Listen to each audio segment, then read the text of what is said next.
La verdad es que me sorprende un poco lo poco que se cuenta, lo poco que se habla de la Bélgica de Roberto Martínez. Me parece un auténtico equipazo y que creo que tiene que ser, sin lugar a dudas, una de las grandes favoritas a ganar esta Eurocopa.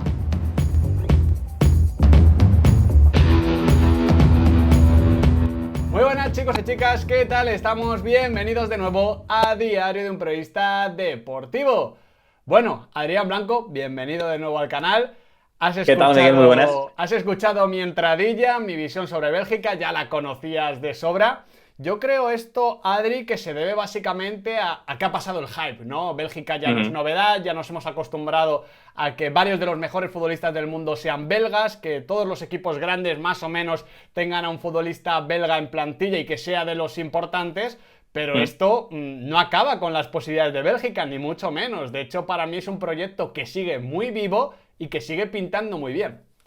Sin duda, fíjate, Miguel, llega ahora sí este grupo de futbolistas belgas, llegan muchos de ellos en la treintena, muchos de ellos ya Es el momento. en una etapa madura de su fútbol exactamente y siendo muy importantes en sus equipos. Por ejemplo, no tiene nada que ver el Yannick Carrasco, que va a jugar esta Eurocopa con Bélgica, con el Yannick Carrasco que conocimos hace 2 o 3 años. Es el primo, Totalmente, lo han cambiado totalmente. Y como en muchos casos, porque evidentemente la jerarquía de Kevin De Bruyne no es la misma. Fíjate de qué temporadas viene Romelu Lukaku en el Inter de Milán, así que evidentemente hay mucho de lo que hablar.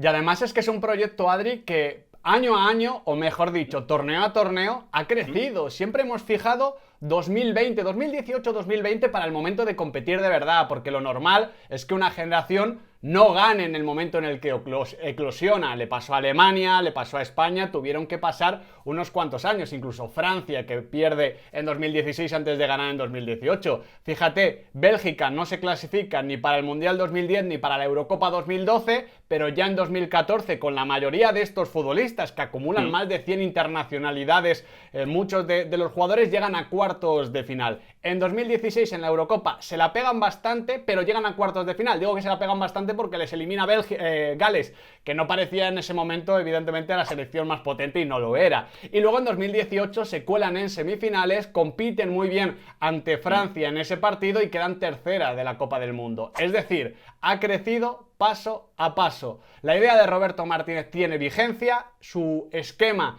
es muy coherente, es muy estable, suena a muy contemporáneo, porque lo hemos visto en grandes equipos esta temporada, y yo creo que llega por eso el momento. Además, más allá del tema de Nassar, que ahora lo tocaremos, la columna vertebral, como decías, llega en un momento prácticamente inmejorable. Thibaut Courtois, mejor incluso que en 2018, que fue el portero del Mundial, pero llegaba después de algún que otro año en el Chelsea, raruno. Kevin De Bruyne en 2018 no era el líder de Bélgica, no era el líder futbolístico, quizás tampoco del Manchester City. Ahora sí que lo es. Romelu Lukaku estaba puesto en duda, ahora sin lugar a dudas es uno de los 5, 6 mejores delanteros del mundo con diferencia. Ha crecido una barbaridad. A mí esa columna vertebral, portero, centrocampista ofensivo, delantero, es decir, las áreas y las transiciones, creo que me hacen situar a Bélgica, pues ya digo, sí, por detrás de Francia y ahí con Portugal, con Inglaterra, luego depende de gustos.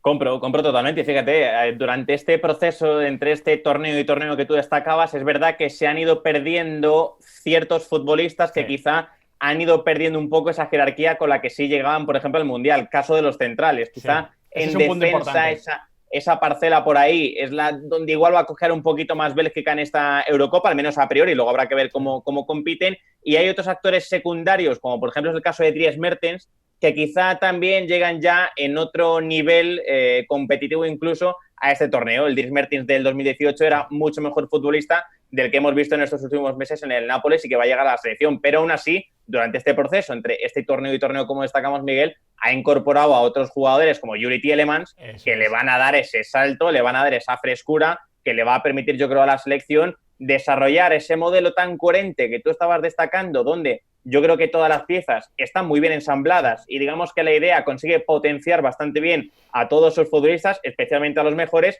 y además siendo consecuente con el ritmo actual ya del fútbol, de presión adelantada, de salir rápido, de ese fútbol de transiciones. Bélgica, digamos que ese proceso lo hizo ya hace tiempo, que Roberto Martínez es un adelantado a lo que hemos ido viendo a nivel de clubes, él ya lo vio con la selección, y por ahí se pueden dar argumentos muy positivos para creer que esta Bélgica sí puede ser una de las grandes favoritas en esta Eurocopa, claro.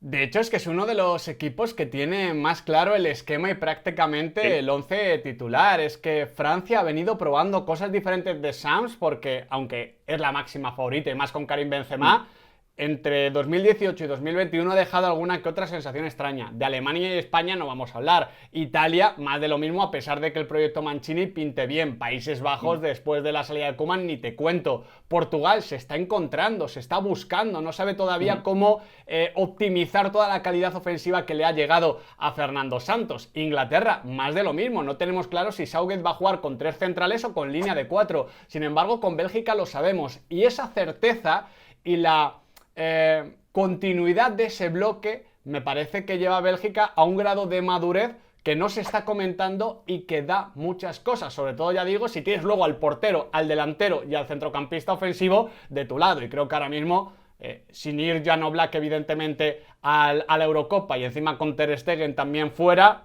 el mejor portero sin lugar a dudas es Thibaut Courtois, y Romelu Lukaku es uno de los mejores delanteros, y Kevin De Bruyne uno de los mejores futbolistas en general. Lo que se ha caído sobre todo, luego hablamos de los centrales, es Eden Hazard. O sea, tenemos que hablar de él porque el líder de la selección belga es él, no es Kevin De Bruyne. En 2018 también. Es verdad que Kevin De Bruyne tiene un partido portentoso ante Brasil en cuartos de final, pero tanto antes como después, mismamente ante Francia, el líder se demuestra que es Eden Hazard. Aquí no hay duda, es un poquito lo del Paris Saint-Germain de Mbappé y Neymar. ¿Nos puede parecer mejor Mbappé que Neymar? Vale, perfecto. Ahora bien, nadie duda, ni Mbappé, ni en este caso Kevin De Bruyne, que el líder era Neymar en el PSG y Eden Hazard en este proyecto. Claro, eso ha cambiado, puede llegar a ser colíder espiritual, no creo que futbolístico, pero es una pérdida lo suficientemente importante como para no dejarla pasar por alto, porque Eden Hazard, además de todo lo que representaba a nivel futbolístico y de ser uno de los 10 mejores futbolistas del mundo, aportaba un desborde y una capacidad para absorber el juego, para que todo pasase por él, muy importante. Kevin De Bruyne era más peligroso si encima Eden Hazard aglutinaba juego y dejaba un poquito liberado a Kevin De Bruyne. Esto va a exigir al del City, y el del Real Madrid, pues veremos cómo llega, pero honestamente mucha confianza no podemos tener. Sí, que somos escépticos y es normal. Después de los últimos meses de Eden Hazard, es que es una incógnita muy, muy grande. Y fíjate, Miguel, que hemos visto como este Eden Hazard en los últimos meses precisamente en el Real Madrid ha cambiado incluso su fútbol. No tiene nada que ver con el Eden Hazard de 2018 ni el que llega del Chelsea, ese extremo que arranca muy abierto en el costado, que evidentemente se mueve con bastante soltura por dentro, pero que desborda, regatea, encara, consigue superar y él mismo fabricarse la jugada. Y en los últimos meses en el Real Madrid lo único que hemos visto de Hazard es una muy buena sintonía con Karim Benzema, se acercaba mucho al francés y los dos, entendiéndose porque son muy buenos y los buenos se van a entender siempre, intentar establecer esa relación que les permita llegar al gol, que en muchas ocasiones incluso ni les ha dado, ¿no?, para acercarse a las posiciones de remate. Entonces, es una incógnita en toda regla. Es verdad que el sistema de Roberto Martínez, con esto de jugar con los extremos que no están pinchados fuera, le puede venir muy bien. Que le permiten interactuar, intervenir más por dentro, quizá por ahí pueda encontrar cazar cierta continuidad a lo que hemos visto en los últimos meses, que no se va a encontrar con un escenario completamente diferente, sino que además se va a encontrar con un sistema cómodo para él, porque sigue siendo su sistema, y donde él va a poder seguramente acercarse a De Bruyne, acercarse a Lukaku, para intentar recuperar esas buenas sensaciones, que si las recupera, ojalá volveremos a ver a un jugadorazo y a un futbolista que perfectamente puede ser muy decisivo en esta Eurocopa, pero que evidentemente yo creo que todos tenemos la duda de qué va a ser de este Eden Hazard, qué nos va a ofrecer en la Eurocopa, y el nivel que marque Eden Hazard evidentemente va a marcar el nivel que podemos esperar de esta Bélgica en las rondas finales. Eleva el techo, es evidente, por mucho Kevin De Bruyne que haya. O sea, si encima tienes a Eden Hazard y a Kevin De Bruyne, pues claro. Es que además el esquema de Roberto Martínez, como dices, le optimizaba muy bien, porque ese 3-4-2-1 permitía a Eden Hazard bajar al centro del campo cuando quisiese, porque ahí van a jugar, bueno, vamos a explicarlo un poquito, va a jugar Thibaut Courtois en portería, luego 3 centrales, ahora hablamos de ellos, Witsel y Tielemans, parece más o menos fijo, ninguno le va a quitar el balón a Eden Hazard si Eden Hazard baja a recibirlo, lo mismo en el caso de Kevin De Bruyne. Carrasco en izquierda, en derecha veremos ahí opciones para Meunier, para Thorgan Hazard, es una posición que todavía queda en duda, luego esa doble media punta, Eden Hazard, Kevin De Bruyne, y arriba Romelu Lukaku. Kevin De Bruyne es una de las estrellas ofensivas que menos demandantes son a nivel de balón. Siempre que la toca participa y hace daño, pero tampoco necesita aglutinar demasiado juego. Romelu Lukaku te fija los dos centrales y te pone de cara muy arriba. O sea, el contexto es perfecto, pero claro, si Eden Hazard no está, pues no está. Otra cosa es que también te digo, Adri, un Eden Hazard como el del día del Betis creo que fue, que es un Eden Hazard que vamos a decir 35%, 40%, pues es titular en Bélgica y también cambia alguna que otra cosa. No demasiadas, pero alguna que otra cosa sí puede llegar a cambiar. Sí, sin duda. A ver, un Eden Hazard que veamos esa versión que día del Betis, partidos que ha jugado con el Real Madrid, donde se veía que estaba ciertamente inspirado, al menos para intentarlo, que lo más importante en este tipo de futbolistas es que lo intenten, que aparezcan y que no se hundan en el error que puedan cometer o en los 2-3 fallos que puedan encadenar, porque si ocurre y empiezan a desaparecer, su selección en este caso lo va a notar mucho, pero un Eden Hazard fresco, al menos mentalmente, que le permita estar enchufado, que le permita conectar con los compañeros cercanos y alejados que vaya a encontrar, evidentemente es un plus muy positivo para esta Bélgica. Ojalá lo veamos, porque fíjate, yo tenía bastantes ganas, y creo que todos la teníamos. Si Eden Hazard consigue mantener ese nivel, digamos, de 50-60%, bueno, un nivel aceptable para una competición como la Eurocopa y con el peso que él tiene que tener en esta selección, fíjate la relación que puede salir de ahí con Carrasco, que va a ser el carrilero de su lado, un Carrasco, Miguel, que, claro, un Carrasco que no solo está defendiendo muy bien siendo carrilero, sino que yo creo que la gran mejoría de Carrasco en los últimos meses es que, llegando arriba, el tipo ha aprendido a levantar la cabeza, ha aprendido a hacer muchas otras cosas, a encadenar muchas acciones dentro de su juego. Y una versión de Carrasco tan enchufada, con un Hazard medianamente aceptable, con De Bruyne y Lukaku, pues por muy lejos que se nos vaya a quedar Hazard, Miguel, de la versión del Chelsea, hombre, invita ciertamente al optimismo, yo creo. Absolutamente, es que Carrasco puede ser uno de los hombres de la Eurocopa, pero vamos, de largo, o sea, con su desborde, con su recorrido, con el aclarado que va a tener por delante, con esa calidad que está demostrando en los últimos metros y que no tenía, porque era algo que le faltaba tanto en el Mónaco como en su primera etapa en el Atlético de Madrid. Un jugador que intimidaba desde la conducción, que tú sabías, dices, este tío tiene que generar peligro, pero luego por una cosa o por otra no terminaba de materializarse en números. Este año sí, y llega con la flechita para arriba, mismo esquema, misma idea, mucha confianza, campeón de liga, que estas cosas influyen mucho. Vamos, yo creo que en ese sentido Carrasco tiene que ser uno de los hombres a seguir. Otro que llega con la flechita para arriba, ya lo hemos comentado, es Tielemans, y yo creo que ese centro del campo en otra selección se nos quedaría corto, pero en esta selección encaja bastante bien, porque Witsel, si recupera sobre todo el nivel de la pasada temporada, es mejor futbolista de lo que era seguramente cuando estaba en Portugal, de cuando estaba en Rusia. Yo creo que es un jugador más maduro, y Tielemans es un pepino. Tielemans es un pepino que está llegando, que todavía no va a ser tan importante en Bélgica como lo es en el Leicester, pero que te suma amenaza de larga distancia, un cambio de orientación brutal para encontrar a los dos carrileros, que tiene personalidad, que luego es muy bueno también en transición, que puede presionar arriba. A mí, ya digo, yo no veo exactamente a día de hoy todavía un cerebro en Tielemans. Es más bien un lanzador, un muy buen lanzador, pero teniendo a Kevin De Bruyne, a Eden Hazard y el esquema de carrileros que muchas veces a nivel táctico te facilita muchas cosas para no depender de una CPU al estilo, yo que sé, Toni Kroos, Xavi Hernández, Luka Modric y compañía, pues me parece que es un centro del campo que, ya digo, muy competitivo para lo que vamos a ver en Bélgica. Sí, a ver cómo está Witsel, que ha tenido hasta muchos meses lesionado. Hay que ver cómo vuelve de esa lesión, pero otro que también se aporta una versión medianamente aceptable, digamos que es un centro del campo bastante complementario entre sí. Tienes a Witsel en ese rol quizá más fijo, tanto con balón como sin él, y un futbolista como Tielemans que sale muy bien de la presión. A mí me gusta mucho como este año en el Leicester de Rodgers, siendo un equipo más reactivo que proactivo, esperando muchas veces atrás, Tielemans recibiendo abajo consigue salir muy bien de esa presión, y ya vimos cómo en el último torneo de selecciones que hemos presenciado, como hemos visto en este caso que fue el Mundial, las presiones adelantadas ya empezaron a hacer bastante daño, ¿no? A selecciones que quizá no lo tenían tan bien preparado, bien tácticamente o bien con futbolistas a nivel técnico. Y yo creo que Tielemans puede ser ese perfil, que además luego te va a aportar ese plus de llegada, ese plus de golpeo desde lejos, ese último pase que también puede tener. Pues hombre, yo creo que encaja bastante bien. Y me quedo con lo que has destacado. Quizá este doble pivote o este centro del campo en una Francia, en una Alemania, en una incluso Portugal, se nos podría quedar un poquito corta porque esperamos de esas selecciones quizá otro tipo de escenario, pero en esta Bélgica yo creo que nos encaja bastante bien. Y ya para finalizar el tema de los centrales, estaba viendo aquí la convocatoria, antes hemos hablado un poquito del carrilero derecho, también está la opción de Castañ, evidentemente, está la opción de Charlie, que ha jugado en algún que otro partido.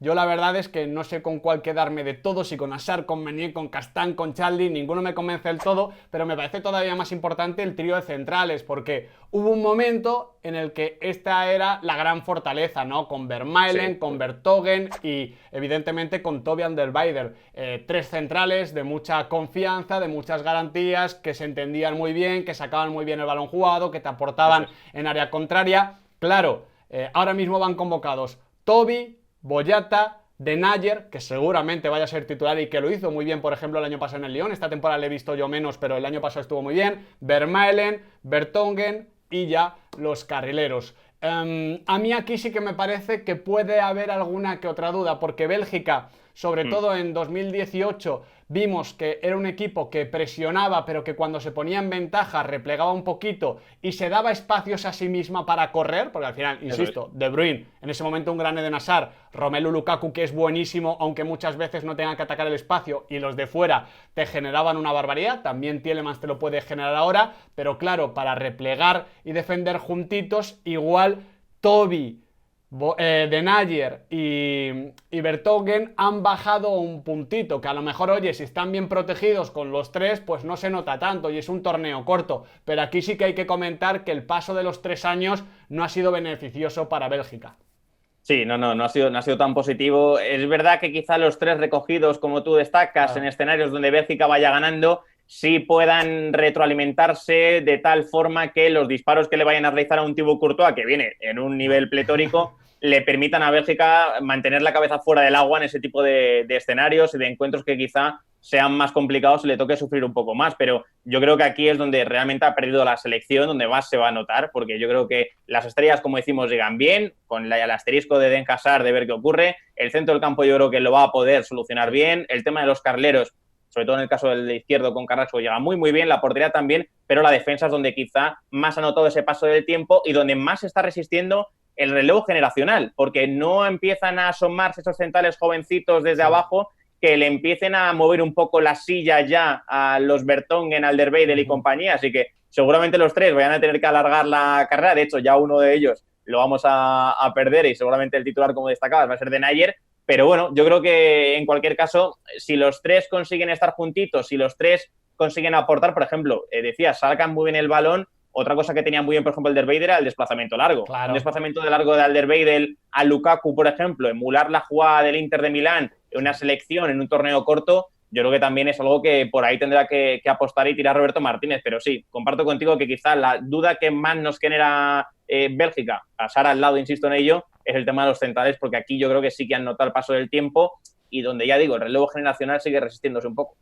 Eso es. Al final, con Bélgica estamos hablando de una de las favoritas que desde luego se puede cargar absolutamente a cualquier rival y que como encuentre un estado de forma positivo de algún que otro futbolista sumado a lo que ya sabemos que va a tener, ojito a ver quién elimina al conjunto de Roberto Martínez. Adrián Blanco, ha sido un placer hablar contigo de los Diablos Rojos.